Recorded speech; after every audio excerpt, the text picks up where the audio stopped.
What are parking lot lighting requirements? Hello. This is Joe from Access Fixtures, and today we are going to look at parking lot lighting requirements. There are two basic categories of parking lot lighting requirements.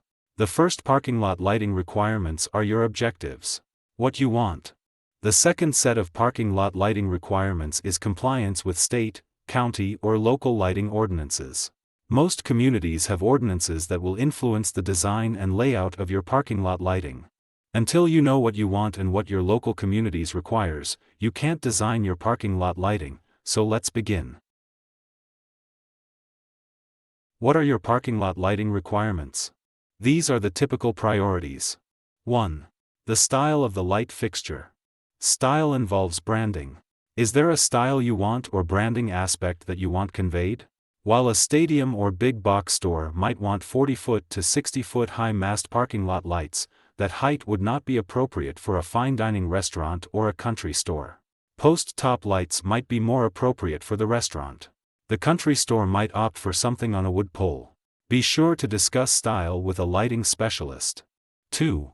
Mounting height. The mounting height of parking lot lights affects the area over which the light is distributed. Light distribution is directly correlated to the mounting height of the fixture. Light distribution increases with height. As the mounting height increases, the distance between the light poles and light fixtures increases, reducing pole and fixture count and thus cost. Consequently, to control cost, there is an inclination to have a mounting height of 20 feet or possibly more. This may conflict with your style preference, so obviously there are multiple considerations. 3. Average light. What is average light and what is enough light for a surface parking lot? One consideration is how bright the surrounding area is. A general rule is an average of 2-foot candles and a minimum of 1-foot candle, although in many instances the minimum foot candles is lower. Lower foot candles are acceptable if the lighting is even, which we will discuss next. 4. Even lighting. It is important that the light be even. Even light is measured using a max-min ratio, the foot candles in the brightest area of the parking lot divided by the foot candles in the least bright area of the parking lot. A study by the Lighting Research Center at RPI resulted in customers feeling safer and having better visibility even with lower light levels if the lighting was even. 5. Parking lot lighting controls. Parking lot lighting controls range from the simple light switch to photocells, occupancy sensors, dolly, and wireless controls.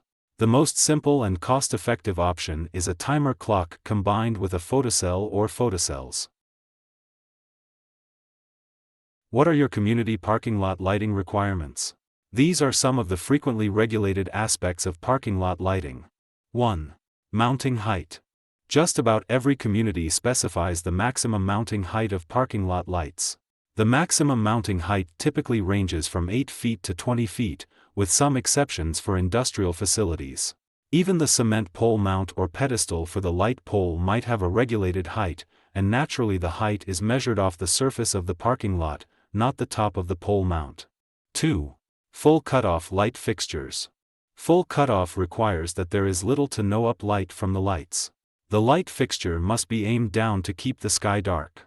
LED parking lot lights have specialized optics so the fixtures can still broadly distribute the light without causing the light to go up. 3.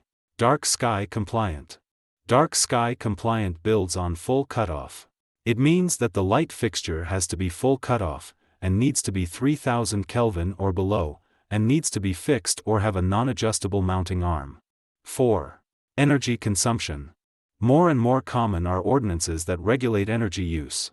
The regulation may be as simple as meeting a federal guideline, or it may be as complex as to limit the wattage per square foot of the parking lot based on varying factors. An example of the latter is California Title 42. 5. Maximum light. Maximum light ordinances regulate the maximum light that can reach the surface of the parking lot. A typical maximum is 10-foot candles, but the maximum light could be set as low as 3-foot candles depending on the community. Compliance with a low maximum foot candle requirement requires more fixtures with lower wattage to minimize hot spots, areas of foot candles above the limit of foot candles on the surface of the parking lot. 6. Average light. Average light is the measure of light across the surface of a parking lot. Average light may be measured as the average of each square foot of the parking lot or the average of 5-foot or 10-foot square areas within the parking lot. 7. Minimum light. Minimum light regulations set the lowest level of foot candles permitted on the surface of the parking lot. The intent is to protect against areas of the parking lot being too dark. 8.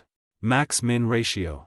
Max-min ratio is the foot candles in the brightest area of the parking lot divided by the foot candles in the least bright area in the parking lot. A typical community-specified max-min ratio might be as high as 15:1. One community ordinance we recently had to meet for a client specified a maximum of 5 foot candles and a max-min ratio of 5:1, which is quite challenging. 9. Maximum foot candles at entrances and exits. This ordinance limits the foot candles on the surface of the parking lot where the parking lot meets sidewalks or streets. The objective may be to limit how bright the area is so as to not distract drivers, or to ensure the area is bright enough so a driver can see a pedestrian in the area of egress. 10. Light trespass. Light trespass is defined in 3 ways: the ability to see the light off in the distance, the ability to see the light source from a nearby property, and light emitted from one property onto a neighboring property. Lighting ordinances may deal with any number of the 3. The ability to see the light off in the distance refers to being able to see that an area some distance away is illuminated, such as a sports field, airport, or parking lot. This is less regulated than the other 2 forms of light trespass. Requiring the light source to be shielded is more common. The most common light trespass ordinances regulate the light emitted onto a neighboring property. Depending on the community, this could be anywhere from 1 foot candle on the surface at the property line to 0.05 foot candles at 3 feet above the surface of the ground by the property line. 11. Hours of lighting. Hours of lighting is the regulation of the hours that parking lot lights can be used. Examples of hours that lighting might be regulated include mandating that the lights be turned off or dimmed to a specified percentage of maximum light level within 15 minutes of the business closing, after 10 p.m., or after midnight and before 6 a.m. 12. Style. Many communities now dictate the style of fixtures that may be used in the community or sometimes in a small area within the community. For example, a specific style may be required to maintain the character of an area, such as a historical district. An example from one community's ordinance states, must have antique globe/coach style light poles and fixtures as approved by the planning official. 13. Kelvin and nanometers. Many communities have parking lot lighting requirements that specify the Kelvin or nanometers.